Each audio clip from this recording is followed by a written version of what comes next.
Técnica dos 5 As. Esta técnica é um instrumento para os profissionais de saúde no auxílio à pessoa na mudança do comportamento desejado. O primeiro A, avalie. Para orientar a adoção de comportamentos saudáveis e qualificar o autocuidado, é fundamental o reconhecimento de onde a pessoa está no processo de mudança. O início da elaboração do plano de autocuidado apoiado consiste na avaliação do que é importante para a pessoa, o que ela valoriza e deseja para o seu futuro. A partir daí, a lista de comportamentos necessários pode ser preenchida pela pessoa, apoiada pelos profissionais de saúde. A avaliação do grau de interesse na adoção dos comportamentos assinalados na lista evidencia por onde é possível iniciar o processo de mudança. Com a identificação dos estágios de motivação para a mudança dos comportamentos-alvos, a equipe de saúde pode escolher quais abordagens são as mais indicadas para intervir sobre os mesmos. Nesta etapa, é possível explorar os conceitos e percepções que a pessoa tem sobre esses comportamentos, quais as ideias sobre seu estilo de vida e sua condição de saúde e qual a sua motivação e confiança para fazer mudanças. O segundo A, aconselhe. Após a avaliação dos valores e projetos de futuro e o preenchimento da lista de comportamentos necessários do plano de autocuidado apoiado, a equipe de saúde pode estabelecer conversas produtivas sobre as condições de saúde presentes e o estilo de vida da pessoa. Fornecer informações e materiais educativos, esclarecer dúvidas, verificar o que a pessoa entendeu sobre o assunto e desenvolver a discrepância entre os valores e os comportamentos atuais podem favorecer o trânsito de um estágio de mudança. Mas lembre-se, sempre solicite a permissão da pessoa para conversar sobre um tema. Se ela não quiser falar disto agora, insistir aumentará mais a resistência à mudança. Evite o confronto. Peça que a pessoa selecione os comportamentos de maior grau de interesse para adotar neste momento. Para os comportamentos de baixo grau de interesse, aconselhe utilizando abordagens de entrevista motivacional. Leia mais sobre entrevista motivacional nas páginas 16 a 26 do Manual do Profissional de Saúde sobre Autocuidado. Grau de interesse. O grau de interesse, de 0 a 10, ele mede o quanto a pessoa deseja assumir um determinado comportamento neste momento, onde 0 significa nenhum interesse e 10 significa total interesse. Expõe a discrepância entre os valores, projetos de vida da pessoa e a motivação para assumir comportamentos adequados ao mesmo. Graus intermediários de interesse evidenciam a ambivalência. Uma maneira de avaliar o grau de interesse é utilizar escalas como a que está exposta abaixo, com imagens e não com números. A pessoa assinala aquela que representa seu interesse em mudar agora. Grau de confiança.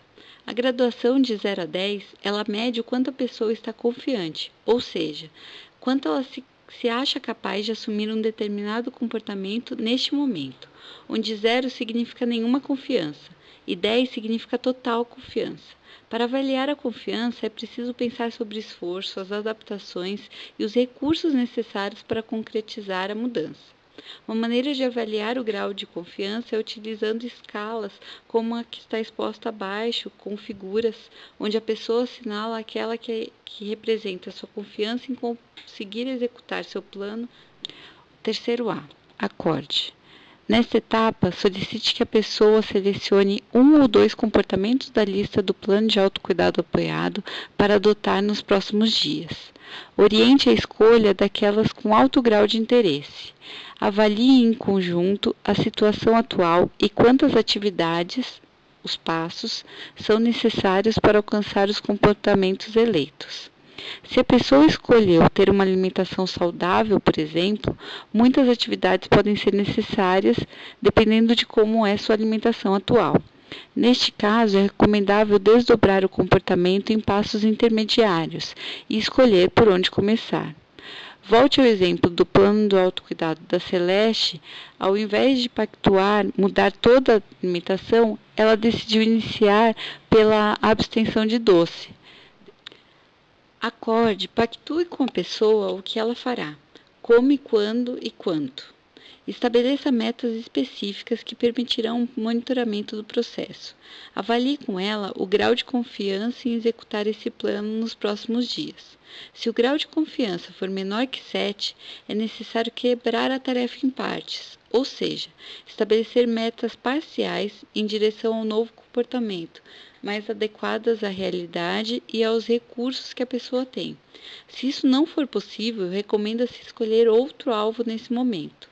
Ao término da pactuação, solicite que a pessoa assine o contrato do plano de autocuidado apoiado, com o objetivo de fornecer a responsabilização. O quarto A. Assiste. Preste assistência à construção de um plano de ação de forma colaborativa, com planejamento adequado às metas estabelecidas. Peça que a pessoa explore as possibilidades dentro do seu contexto de vida. É muito importante ser o mais realista e específico possível. Convide a pensar sobre os recursos necessários, pessoas que podem apoiar, situações que podem atrapalhar e como enfrentá-las. Para o alcance das metas, é preciso desenvolver a habilidade de resolver problemas e lidar com lapsos e recaídas. Os instrumentos de resolução de problemas de prevenção de recaídas podem ser utilizados para treinar essas habilidades. Para ler mais sobre o tema, clique no link e veja as páginas 26 a 33 do Manual do Profissional de Saúde sobre autocuidado apoiado. Monitorar o grau de interesse e de confiança pode fornecer pistas de como estão a ambivalência e a autoeficácia. Se o interesse diminuir, dialogue sobre os prós e os contras da mudança e reveja os objetivos de vida para fortalecer o compromisso com a mudança. Se a confiança diminuir, auxilie na superação dos obstáculos e na proatividade frente a situações de risco, empoderando a pessoa para o enfrentamento do dia a dia. Vamos retornar ao plano de autocuidado? Se ainda não o fez, aproveite e faça seguir. Avalie sua pactuação. Ela é específica? Tem metas objetivas e mensuráveis? Seu grau de confiança é maior que 7?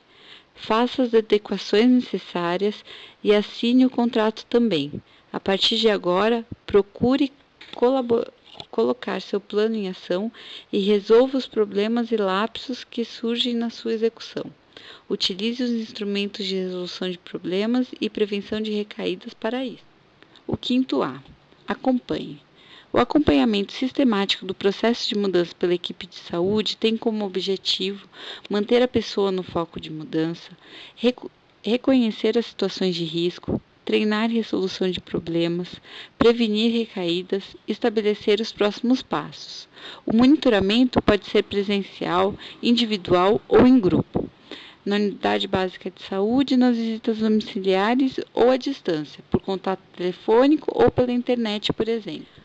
Os campos para monitoramento diário presentes no plano de autocuidado apoiado permitem o registro periódico pelo usuário da evolução do processo e das adequações realizadas. A equipe de saúde também pode ter planilhas de monitoramento das pessoas da sua área de abrangência para organizar o acompanhamento das mesmas. Perguntas abertas que explorem as ideias da pessoa para solucionar seus problemas são as mais indicadas. Um roteiro de entrevista para monitoramento pode ser utilizado pelos profissionais. O monitoramento da Dona Celeste, feito pelo técnico de enfermagem Gerson, da UBS Bom Jesus, exemplifica essa etapa. Não esqueça de monitorar o seu processo de mudança também. Peça a alguém da sua equipe para apoiá-lo. Treine a resolução de problemas e a prevenção de recaída. Roteiro de entrevista para monitoramento do plano de autocuidado. Apresente-se, quando necessário ou se o contrato não for presencial. Esclareça que esse contato é para monitorar o plano de autocuidado combinado anteriormente. Pergunte como a pessoa passou esse período. Relembre as metas acordadas. Pergunte o que ela conseguiu realizar. Não, sim, parcialmente, e valorize os resultados, enfatizando que ela persista. Pergunte o que ela não conseguiu realizar, quais os principais problemas que apareceram e como tentou resolver. Pergunte o que funcionou e recomende que ela persista nas soluções que funcionaram no próximo período. Para problemas sem solução, pergunte o que ela imagina que poderia fazer para resolvê-lo nesses próximos dias. Avalie o grau de confiança dessa solução e, se for igual ou maior que 7, sugira que ela ponha em prática e monitore durante o próximo período. Relembre a data do próximo contato e registre na planilha de monitoramento quando esta for utilizada. Algumas armadilhas devem ser evitadas durante o apoio ao autocuidado.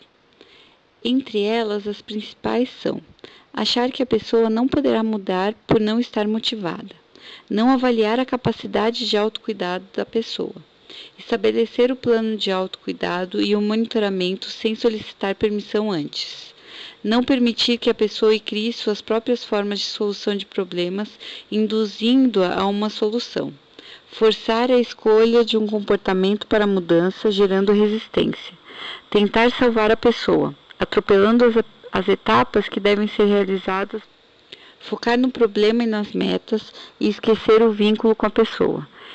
Estabelecer foco prematuro, ou seja, pactuar comportamentos para os quais a pessoa está no estágio de contemplação ainda. Confrontar, pactuar muitas mudanças ao mesmo tempo. Não cumprir com a agenda de monitoramento acordada. Não registrar o monitoramento e o plano de autocuidado acordado. Para resumir os passos de construção do plano de autocuidado para evitar as armadilhas, são necessários 3 enfoques. Primeiro, encontre um foco comum. Para isso, estabeleça vínculo com a pessoa, proponha um plano de autocuidado, auxiliando essa pessoa a encontrar o comportamento-alvo de mudança. Faça perguntas abertas para tentar entender as necessidades da pessoa, sempre respeitando-a. Segundo, explore e promova a motivação para a mudança. Troque informações, entenda como a pessoa se sente e tente auxiliar de forma reflexiva que ela encontre novas perspectivas para mudar um comportamento pretendido. Avalie os prós e contras e o grau de interesse e de confiança, auxiliando a pessoa em seu processo de mudança. E terceiro, resuma o progresso. Faça um resumo dos acordos e dos avanços realizados pela pessoa e pergunte sobre os próximos passos. Papel dos integrantes da equipe de saúde no apoio ao autocuidado. A fim de estruturar o apoio ao autocuidado na UBS, cada membro da equipe pode desempenhar funções específicas.